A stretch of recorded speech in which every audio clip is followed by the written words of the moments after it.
Everybody is looking at everybody else. Countries signed up to the Paris Agreement, and there are lots of commitments made under the nationally determined contributions, and countries are always reporting how great they are doing. For example, India met its renewable energy goals 5 years ahead of time. There are national adaptation plans, but they are always, adaptation is very much a local issue, but mitigation, which is a global issue, always needs leadership as well. And typically, the world looks to the US, and the US is having some issues right now as of 2025. I'm recording this in September.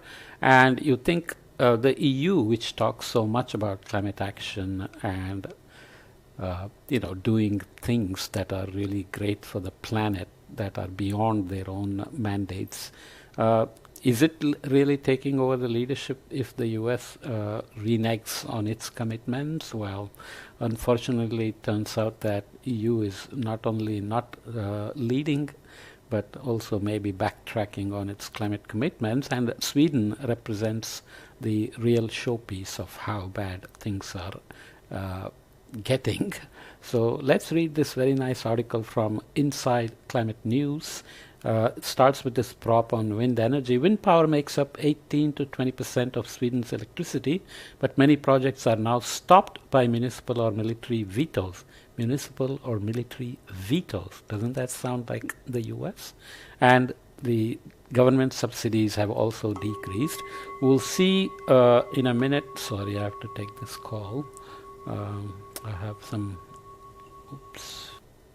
Okay, sorry about that. I lost my stream of thought. But actually, Sweden reached its peak emissions, decades ago. Not because it was worried about climate change, but it wanted its energy security to be taken care of. So it moved into nuclear, wind, and solar more recently.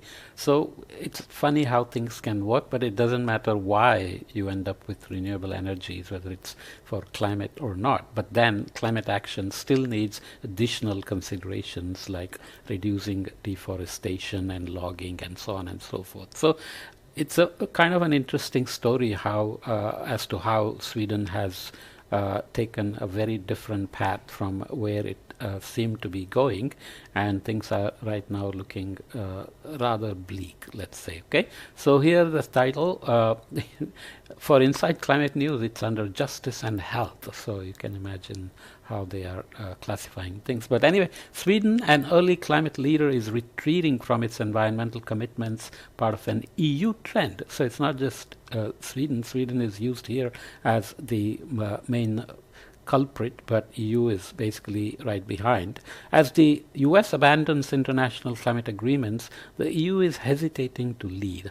A once admired Nordic nation's backtracking on its climate goals offers clues as to why. I won't read all the text, but I will make the main points. So, European Union had vowed to lead creation of the first climate neutral continent by 2050, and pledged at least €1 trillion to that effort. A long list of organizations, companies, and agencies are now accusing the EU of rolling back its European Green Deal with deregulation. So carbon offset loopholes exist, delays of important efforts to reduce deforestation, and EV subsidies making cleaner cars. There is competition with China. They're trying to protect their markets by banning or raising tariffs on the Chinese imports. So some critics now have gone as far as to argue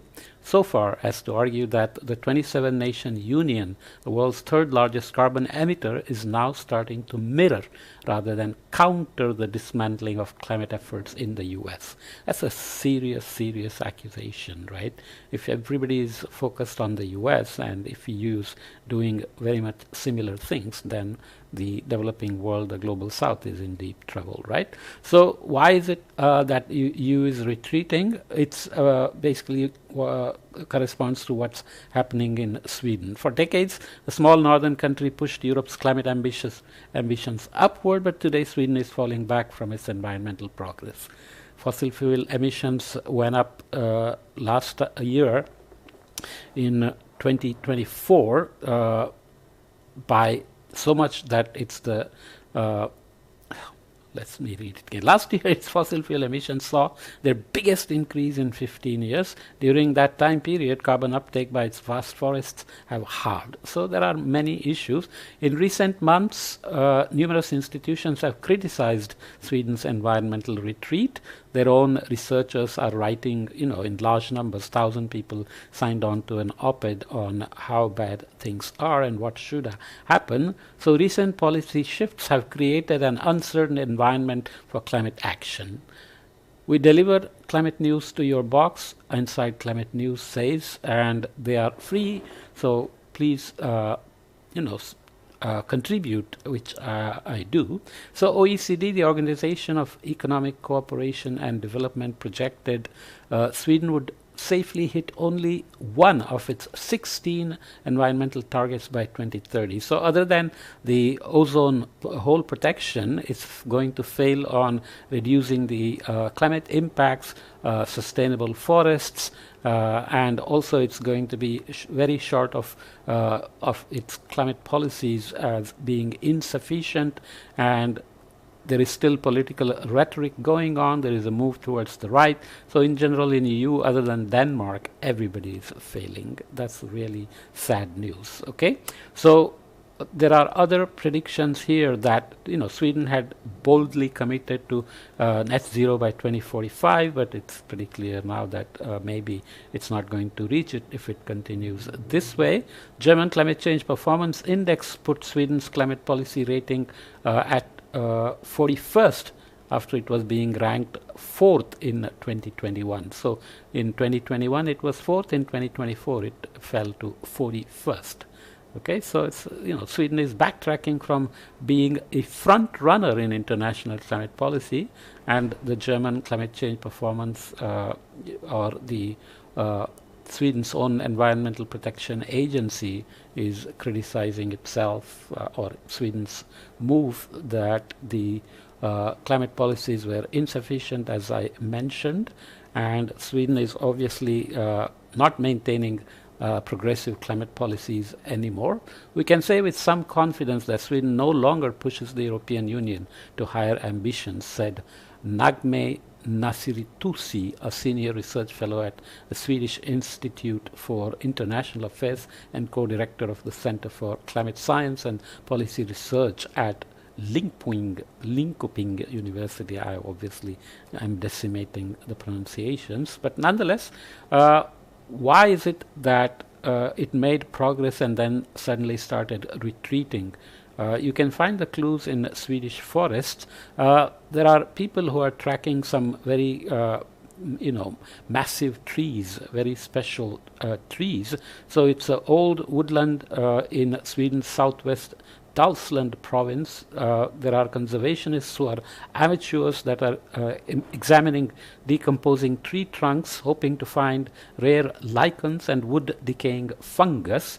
So what are they finding? Basically, there is deforestation, but also droughts, pests, wildfires, and so on. And the carbon uptake is actually dropping seriously, as we already mentioned, but we'll look at some numbers. So will they be able to save the forest? They say the odds are slim.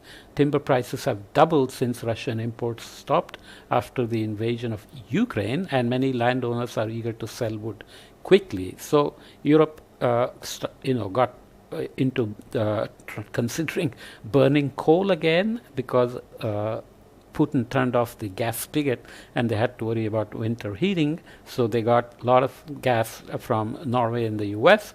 Both countries made a lot of money, but EU went back to calling gas as low emissions fossil fuel while advising other countries to stop burning coal, etc. So we're all doing fancy footworks, but this kind of a deforestation, which is related to external factors like Russia invading Ukraine, tell you how complicated things are.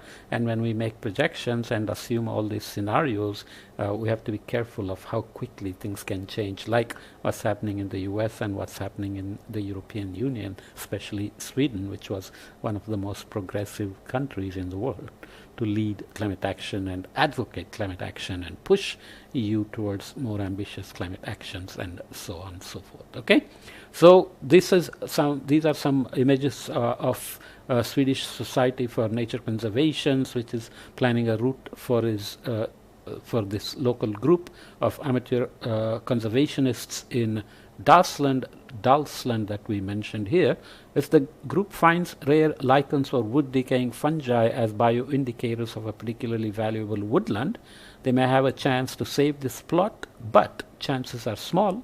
Less than 6% of Sweden's forests have legal protection now. Less than 6%. That is not a very progressive country on climate action. About 70,000 Swedish forest plots have been registered for clear cutting each year. The practice, which leaves few living trees, is controversial and puts Sweden at odds with EU regulations. So EU has these rules that if you don't sequester enough carbon, you will be penalized. So instead of trying to fight the penalties with climate action, Sweden is trying to negotiate its way out of these penalties. So that's really not good news. Ireland is also being penalized for its part in not sequestering enough carbon.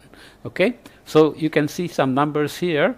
In a related estimate for Ireland, its potential climate-related EU fines were assessed at between 8 and 26 billion euros, but rather than redouble efforts to sequester carbon, Sweden has instead spent years aggressively negotiating to avoid the penalties and so on. This is Thomas Hahn, an associate professor and principal researcher at Stockholm Resilience Center. He's also a former board member of the large Swedish forest owner Sveaskog. If they wanted, Swedish politicians could also regulate tree felling and invest in closer to nature forestry methods, but there is little interest, Thomas Hahn says. Okay, so he has been working on these issues.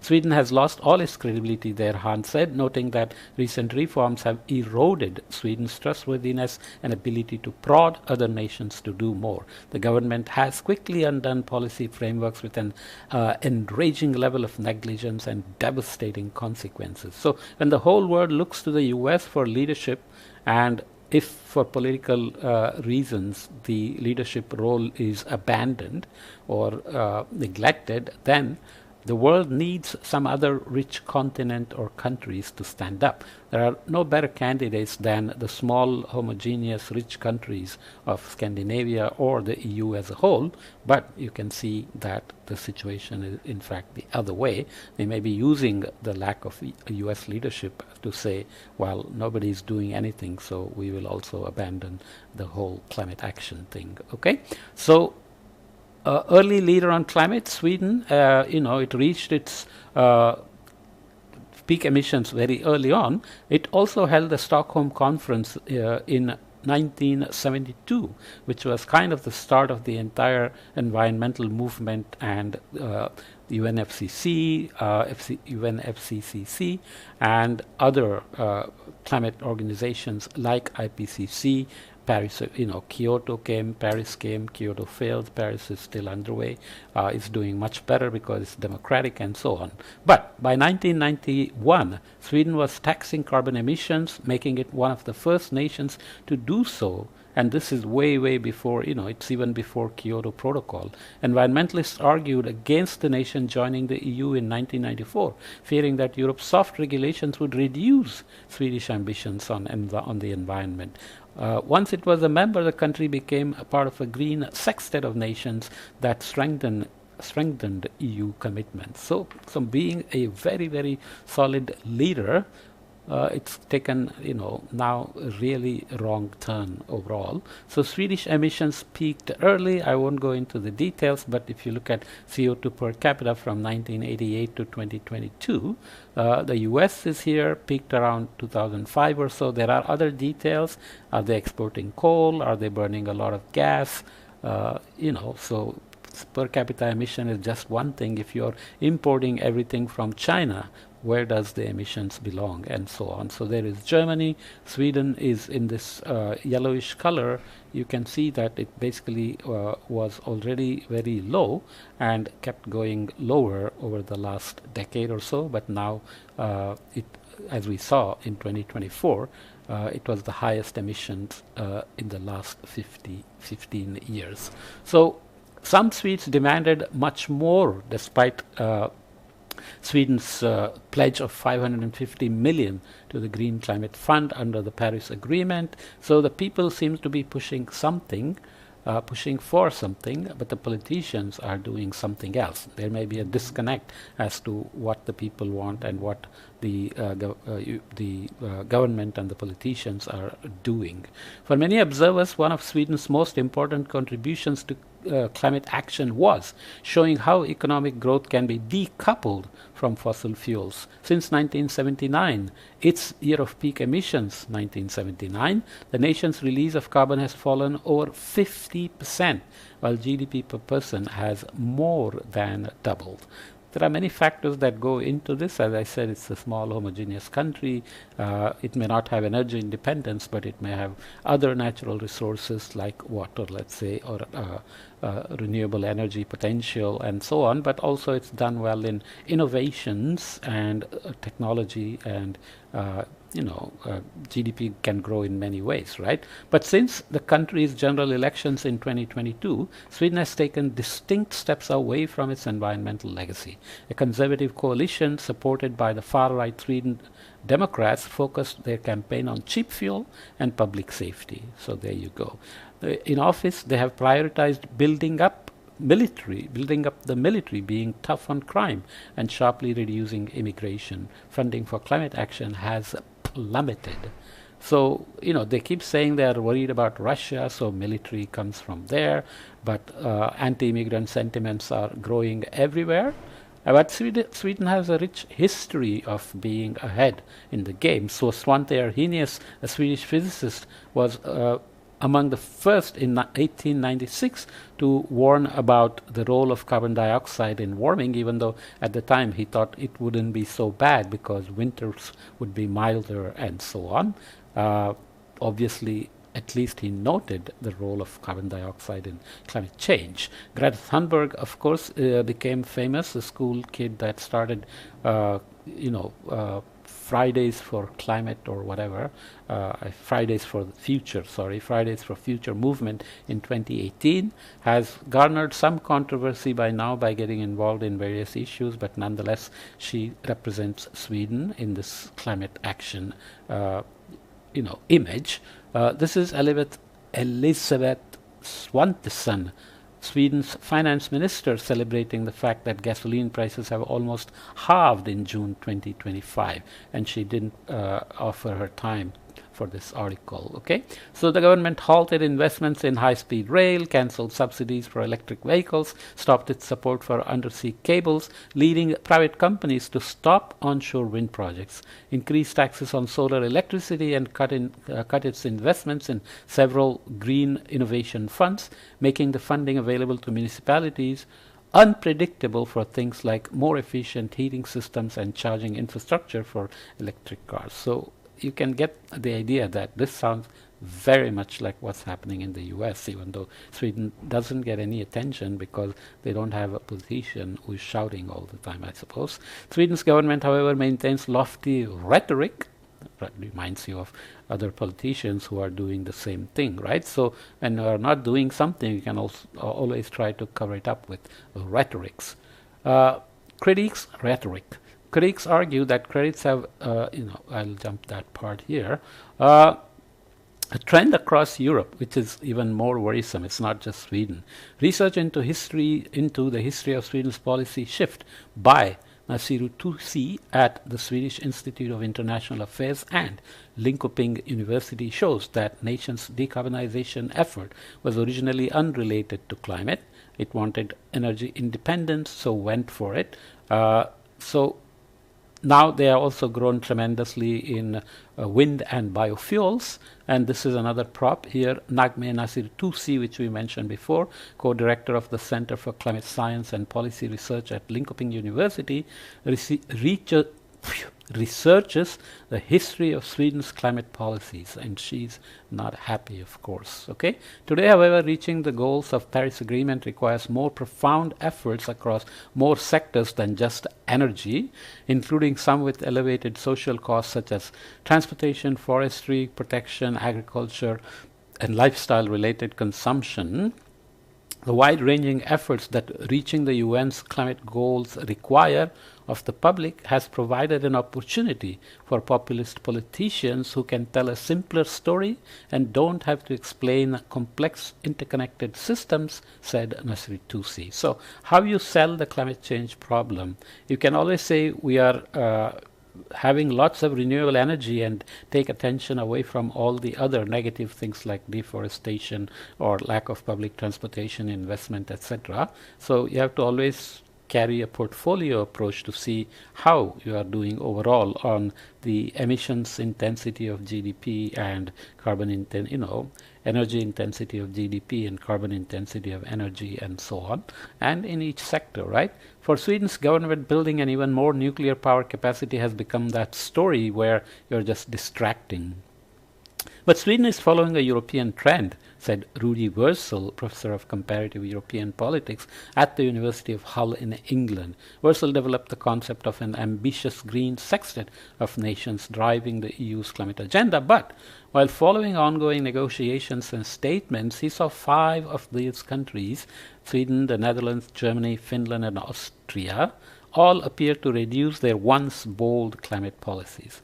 Germany sounds always very progressive, has always done so. Netherlands, of course, but now they are all not so bold in their climate action. All of these countries have also shifted to the political right. Only Denmark, a leader in offshore wind, largely seems to be maintaining its aspirations to cut emissions and fight climate change, Wurzel said. Climate change performance indices tell the same story, that Denmark is moving upward, but not so for the others. And Denmark, can it influence the rest of the countries? Well, it depends, needs to be seen. So there may be room to sustain some European climate ambitions, even as priorities shift in other countries as far as Denmark is concerned. Sweden's land area is about the size of California, and growing forests make up to 70% of its surface. Most of that is regularly clear-cut, which leaves very young forests. Okay, so you can see the picture here. There is a concentrated young forest there, but the foreground is all logged for replacing presumably the imports from Russia, which have been, or Ukraine, which have been hampered by the Russian invasion of Ukraine. Okay, precarious geopolitics might help to maintain some EU environmental goals, Wurzel said, because in Europe, unlike the US, renewables offer immediate security benefits by decreasing dependence on Russian energy imports. Security considerations may save EU's climate efforts for now, and we never know where politics goes next, Wurzel says. Sweden's chief climate negotiator, Ambassador Matthias Frumeri, said he is aware of the debate inside Sweden, but noted that local issues rarely reach international negotiations. Generally, Sweden's message that urgent need to confront climate change presents a business opportunity is attracting growing interest, so I didn't emphasize. Generally, Sweden's message that the urgent need to confront climate change presents a business opportunity is attracting growing interest, as he said. As for the claims that Sweden is backtracking on its environmental ambition, he stressed the importance of being transparent about the bumps in the road of climate action. So he's still trying to manage it diplomatically. Sweden's Minister for Climate and Environment, Romina Purmokhtari declined to make herself available for the interview for this story. There are other works going on how people are tracking the old growth forest in Dalsland. So the forest is obviously valuable, but is it worthy of protecting? While they didn't find anything rare enough to keep the forest from being logged, just being out in the woods is a step towards stopping Sweden's retreat on climate action. So you can argue from far away that it's a very biodiversity critical region and rare old forest, etc. But if the logging forces come in and say the prices are going up because of war elsewhere, then people will probably look the other way when you start logging in your own backyard, right? All it takes is more people caring about our future, he said, and that we get them out there is here. All it takes is more people caring about our future, he said, and that we get them out here doing something is really important, according to Martin Sjöberg. I don't know how it's pronounced. He's a professional abstract painter who spends much of his free time in the forest. So he's not even a climate activist or anything. He's just a nature lover and a painter. Okay, so a professional artist who has produced several exhibitions about the threats to the forest. He said his abstract and emotional art is intended to invoke action. We must be able to somehow turn all this around, he said. Okay, so sorry for the kind of brevity of the report, and I didn't, I guess, prepare it well enough to make it a smooth flow, but you get the point. The main point I'm trying to make is that leadership is needed for global progress on climate action. The US always is seen as the big elephant in the room which will lead, but US has always struggled with signing on to the Kyoto Protocol and the Paris Agreement. Presidents come in and step out of the agreements or just say we are not going to participate, but at least internally there should have been a lot of progress on renewable energy like in Sweden and Europe. But currently the US seems to be even retreating on wind energy, not only reducing subsidies, etc., but even penalizing existing windmills, wind energy farms with various explanations. So it's kind of a strange time, but let's hope everything will get clearer soon enough so that the 2030 critical time line will be met in terms of the Paris Agreement and overall climate mitigation. Okay, let's leave it here.